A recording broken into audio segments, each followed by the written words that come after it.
जिस परिवार के सदस्यों में आपसी समझ हो, उस परिवार में खुशियों का मेला लगा होता है। लेकिन आज के समय में हम देखते हैं कि घर के रोज के लड़ाई झगड़े, बेटा अपने बाप की बात नहीं मानता, बहू अपनी सास की बात नहीं मानती, और घर में कमाने वाला युवक अपनी सास और अपनी माँ के झगड़ों के बीच पिसता रहता है। ना उसकी बात उसकी माँ समझती और ना ही उसकी पत्नी समझती, और रोज घर में कलेश होते रहते हैं। आदमी उन्नति करे तो कैसे करे, घर में खुशियां आए तो कैसे आए। इसी कलेश को खत्म करने के लिए बुद्ध ने एक ऐसा मार्ग बताया था जिसका पालन अगर कोई आदमी करेगा तो उसके घर में खुशियां ही खुशियां होंगी। उस मार्ग को जानने के लिए हमें ये कहानी आखिर तक सुननी पड़ेगी। इससे पहले कि आप इस कहानी में खो जाएं, इस चैनल को सब्सक्राइब जरूर कर लें। तो चलिए कहानी शुरू करते हैं। बात उस समय की है जब गौतम बुद्ध ज्ञान प्राप्ति के बाद नगर नगर घूमकर भिक्षा मांगते थे और लोगों में अपना ज्ञान बांटते थे। एक बार पूर्णिमा का दिन था। बुद्ध अपना भिक्षा पात्र हाथ में लिए हुए 1250 भिक्षुओं के साथ एक नगर में प्रवेश करते हैं। वे सभी मंद गति से और मौन अवस्था के साथ चल रहे थे। नगर की सड़कें दीपों और ताजे फूलों से सजी हुई थी। बुद्ध और उनके संघ का अभिनंदन करने के लिए मार्गों के दोनों ओर भीड़ उमड़ रही थी। भिक्षु दल जब चौराहों पर आता तो भीड़ बहुत अधिक हो जाती और बुद्ध तथा भिक्षुओं को आगे बढ़ना भी कठिन हो जाता था। उनकी समझ में नहीं आ रहा था कि वो आगे बढ़े तो कैसे बढ़े। तभी वहां पर एक युवक वीणा बजाता हुआ आता है। उसके गायन का स्वर बहुत मधुर था। जब वो गाता और वीणा बजाता हुआ आगे बढ़ता तो लोग एक और हो जाते। इससे बुद्ध को आगे बढ़ने का मार्ग मिल जाता।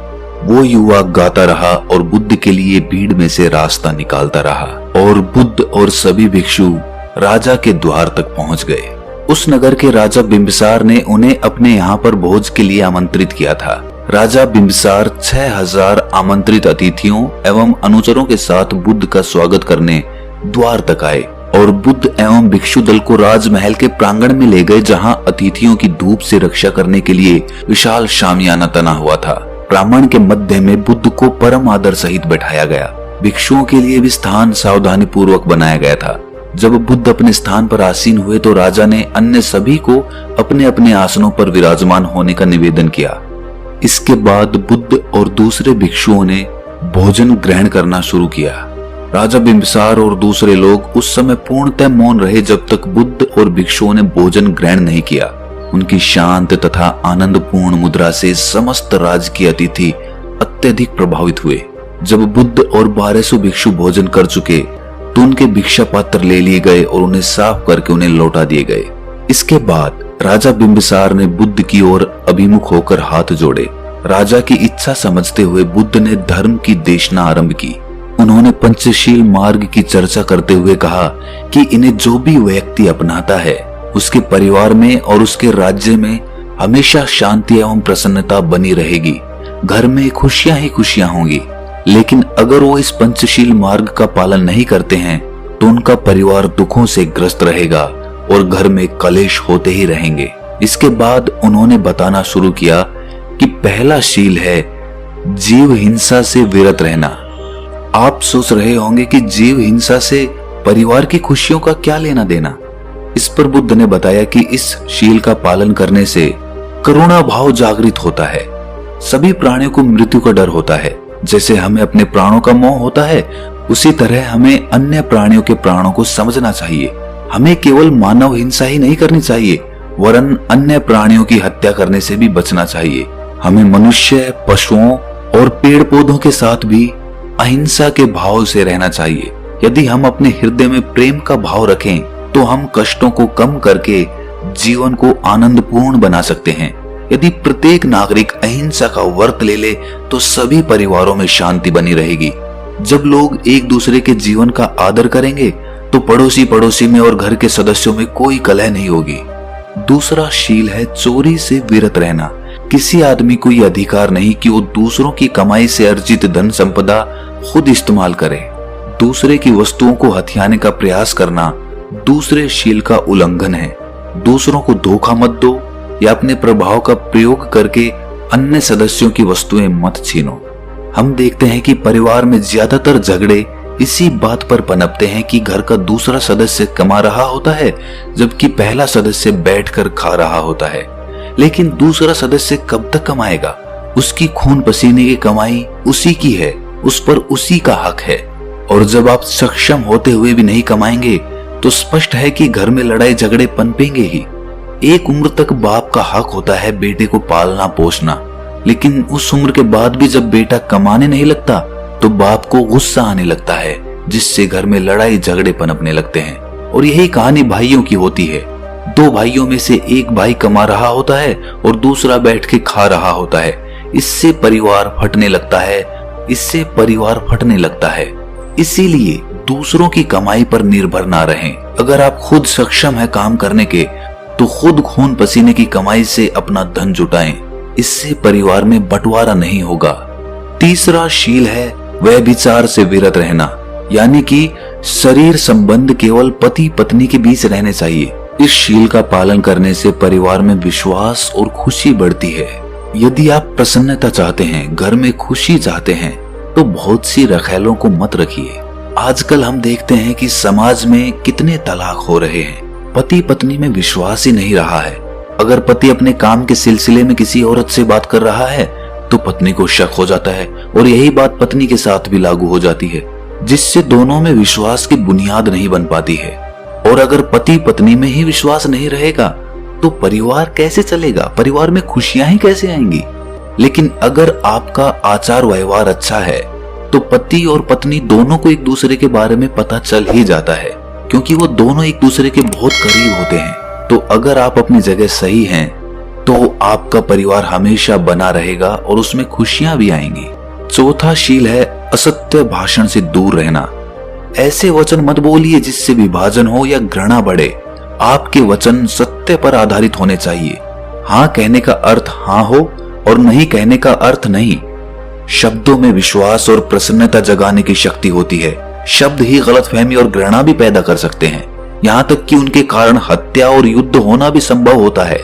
इसीलिए कृपया शब्दों का प्रयोग अधिकतम सावधानी से करें। हम देखते हैं कि घरों में जो सास बहू के झगड़े होते हैं वो सिर्फ भाषा की वजह से ही होते हैं। अगर हम सत्य बोलें, स्पष्ट बोलें और अपने शब्दों को माप तोल कर बोलें तो इससे घर में लड़ाई झगड़े बहुत कम होंगे। अगर होंगे भी तो इतना बड़ा रूप नहीं लेंगे, वो थोड़े समय में ही समाप्त हो जाएंगे। लेकिन जब हम लड़ने लगते हैं या गुस्सा करने लगते हैं तो हम कुछ शब्द ऐसे बोल जाते हैं जो जीवन पर्यंत हमारे दिल में चुभते रहते हैं और उस आदमी के प्रति हमारे मन में घृणा पैदा हो जाती है, जो कभी भी प्रेम में नहीं बदल पाती। तो आप कितने भी गुस्से में क्यों ना हो, अपने शब्दों को माप तोल कर ही बोलें। ऐसा कोई भी शब्द ना बोले जिससे दूसरे के दिल में आपके प्रति घृणा पैदा हो जाए। जिस बात पर आपकी चर्चा हो रही है उसी विषय के बारे में बोलें, दूसरे विषय को बीच में मत लेकर आए। पांचवा शील है मद्यपान या नशीले पदार्थों से दूर रहना। मद्यपान और उत्तेजक पदार्थों के सेवन से चित्त की स्पष्टता समाप्त हो जाती है। जब कोई नशे में होता है तो वो स्वयं अपने लिए, अपने परिवार तथा दूसरे लोगों के लिए बहुत सारी कठिनाइयां पैदा कर देता है। इस शील पर आचरण करने से शरीर और मन स्वस्थ रहता है। बहुत से लोग मदिरा पान करने के आदी होते हैं। मदिरा पान करके घर आते हैं तो घर वाले परेशान होते हैं, उनका धन भी खत्म होता है और वो खुद भी बीमारियों का शिकार होते हैं, जिसके बाद उसके परिवार को बहुत सारे कष्ट उठाने पड़ते हैं। अगर हम इस शील का पालन करते हैं तो इससे ना तो हमारे घर में लड़ाई झगड़े होंगे, आपका स्वास्थ्य भी बना रहेगा और धन भी जुड़ा रहेगा। यदि सब लोग इन पंचशीलों का अध्ययन और पालन करें तो इससे आपका परिवार बहुत सुख से रहेगा। ये सुनकर राजा बिंबिसार प्रसन्नता से उठकर खड़े हो जाते हैं और बुद्ध के समक्ष नमन करते हैं। इसके बाद उनकी रानी ने कहा कि बुद्ध देव, यहाँ पर मेरे बच्चे के अलावा 400 दूसरे बच्चे भी उपस्थित हैं। क्या आप इन्हें भी इनके सुनहरे भविष्य के लिए कुछ मार्ग दिखा सकते हैं? बुद्ध ने मुस्कुराकर सामने बैठे बच्चों को संबोधित करते हुए कहा कि बच्चों, मानव जीवन प्राप्त करने से पहले मैं पृथ्वी, पत्थर, पौधों, पक्षियों और अन्य अनेक प्रकार के पशुओं की योनि में रह चुका हूँ। तुम्हारी भी हालत यही रही थी। आज तुम लोग मेरे सामने इसीलिए बैठे हो कि पिछले जन्मों में हमारा कुछ ना कुछ संबंध रहा होगा, संभव है कि किसी अन्य जीवन में हम एक दूसरे के जीवन में हर्ष या दुख के कारण रहे हों। आज मैं आपको वो कहानी सुनाऊंगा जो हमारी हजारों योनियों पहले की है। ये कथा एक बगुले, एक केकड़े, एक वृक्ष और मछलियों की है। संभव है कि इनमें से कोई बगुला, केकड़ा या मछलियों में से एक रहा हो। मैं उस समय एक वृक्ष था। बगुला बहुत धोखेबाज था और उसके कारण मुझे बहुत कष्ट सहना पड़ता। लेकिन उस कष्ट से मैंने ये सबक अवश्य पाया कि जो दूसरों को धोखा देता है या कष्ट पहुंचाता है, वो किसी न किसी दिन स्वयं भी कष्ट पाता और धोखा खाता है। वृक्ष के रूप में मैं एक बहुत ही सुंदर कमल सरोवर के किनारे खड़ा था। सरोवर में मछलियां नहीं थी, किंतु पास ही में एक उथला तालाब था जिसमें बहुत सी मछलियां, झींगा मछलियां और एक केकड़ा रहता था। ऊपर उड़ते बगुले ने उस तालाब को देखा और मछलियां खाने की योजना बनाई। वो उसके किनारे बहुत ही उदास होकर मुंह लटकाए खड़ा हुआ था। मछलियों ने जब उससे परेशानी का कारण पूछा तो उसने कहा कि मैं तो तुम्हारी दुर्अवस्था के कारण परेशान हूँ। यहाँ ना तो साफ पानी है, ना पर्याप्त खाना। मछलियों ने पूछा कि क्या आप हमारी परेशानी दूर करने का कोई रास्ता जानते हैं? तो उसने कहा कि अगर तुम चाहोगी तो मैं तुम्हें एक एक करके यहाँ से ले जाकर उस तालाब में छोड़ाऊंगा। वहां पर साफ पानी है और खाने के लिए भी बहुत सी चीजें हैं। मछलियों को बगुले पर विश्वास नहीं हो रहा था, तो बगुले ने कहा कि यदि तुम्हें संदेह हो रहा है तो मैं पहले एक मछली को वहां जाकर दिखा लाता हूँ, तब तुम्हें भरोसा हो जाएगा। बहुत सोच विचार करने के बाद मछलियों में से एक बड़ी मछली जाने को तैयार हो गई। मछली तेजी से तैर लेती थी और बालू पर भी अपना बचाव कर सकती थी। बगुले ने उस मछली को ले जाकर तालाब दिखाया और वापस ले आया। बगुले की नेक नियति से संतुष्ट होकर मछलियों ने उससे प्रार्थना की कि हमें एक एक करके उस सरोवर तक छोड़ आओ। इसके बाद बुद्ध ने कहा कि मैं तो वहां पर वृक्ष बनकर खड़ा था। वो चालाक बगुला अपनी चोंच में मछली को ले आता और मेरे ऊपर बैठकर खाता और आखिर में उसकी हड्डियां मेरे तने के पास गिरा जाता। ऐसा ही सिलसिला चलता रहा। मैं तो वृक्ष था और ये सब घटित होते देखता रहा। मुझे बहुत क्रोध भी आता, किंतु मैं कुछ कर भी नहीं सकता था। पेड़ तो जड़ से बंधा होता है, शाखाएं बढ़ाने के अलावा कुछ नहीं कर सकता था। मैं ना तो मछलियों को चेतावनी दे सकता था और ना किसी शाखा की मदद से बगुले को उसकी करतूत से रोक सकता था। मैं वो भयानक दृश्य देखने के लिए लाचार था। जब भी वो किसी मछली को लाता तो उसे फाड़ कर खाता और उसकी हड्डियां नीचे गिराता तो मुझे बहुत तकलीफ होती। मेरे तने पर मेरे आंसू निकलकर जैसे जम जाते। इसी तरह वो सारी मछलियों को खा गया। वृक्ष होने के कारण मैं जंगल की शोभा ही बढ़ा सकता था। यदि मैं हिरण या मनुष्य होता तो मछलियों के लिए कुछ करता। मैंने प्रण लिया कि यदि कभी मुझे मनुष्य का जन्म मिला तो मैं शक्तिशाली लोगों से कमजोर लोगों की रक्षा के लिए भरपूर प्रयास करूंगा। आखिर में जब सब मछलियां और झींगा मछलियां खत्म हो गईं, तो एक केकड़ा बचा। बगुले ने उसे भी ले जाने के लिए कहा तो केकड़े ने कहा कि आप मुझे लेके कैसे जाएंगे? आपकी चोंच तो पतली है, अगर मुझे संभाल ना पाए तो मैं जमीन पर गिरकर मर जाऊंगा।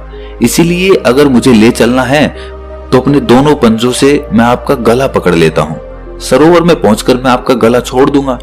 बगुला इस पर सहमत हो गया। बगुला केकड़े को लिए मेरे ऊपर ही आ बैठा तो केकड़े ने कहा कि आप मुझे सरोवर ना ले जाकर यहाँ क्यों ले आए?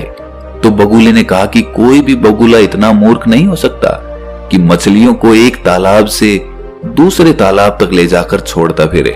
क्या तुम नीचे मछलियों की पड़ी हड्डियां नहीं देख रहे? अब तुम्हारी जिंदगी भी इसी प्रकार समाप्त होनी है। ये सुनते ही केकड़े ने अपने पंजे बगुले की गर्दन में गड़ाने शुरू कर दिए। कष्ट से वो तड़प उठा और केकड़े को सरोवर तक ले जाने के लिए तैयार हो गया। वो उसे लेकर सरोवर तक गया और केकड़े से कहा कि मेरी गर्दन छोड़कर पानी में उतर जाओ। लेकिन उस तालाब की अपने साथ की सभी मछलियों की मृत्यु को याद करके उसने बगुले की गर्दन दबा डाली। इससे बगुला मर गया और केकड़ा उसे छोड़कर पानी में चला गया। बच्चों, उस समय मैं एक वृक्ष था। मैं इस समूचे दृश्य का साक्षी था। इस घटना से मैंने सीखा कि यदि हम दूसरों के साथ सद्व्यवहार करेंगे तो दूसरे भी हमारे साथ वैसा ही सद्व्यवहार करेंगे। लेकिन अगर हम दूसरों के साथ निर्दयता का व्यवहार करेंगे तो हमें भी जल्दी या देर से वही स्थिति भोगनी पड़ेगी। मैंने व्रत लिया कि अपने अगले जन्मों में मैं अन्य प्राणियों की सहायता करने का प्रयास करूंगा। तो दोस्तों, कैसी लगी आपको ये कहानी कमेंट सेक्शन में जरूर बताएं और अच्छी लगी तो इस चैनल को सब्सक्राइब जरूर कर लें। तो मिलते हैं अगली कहानी में, तब तक के लिए अपना ख्याल रखें।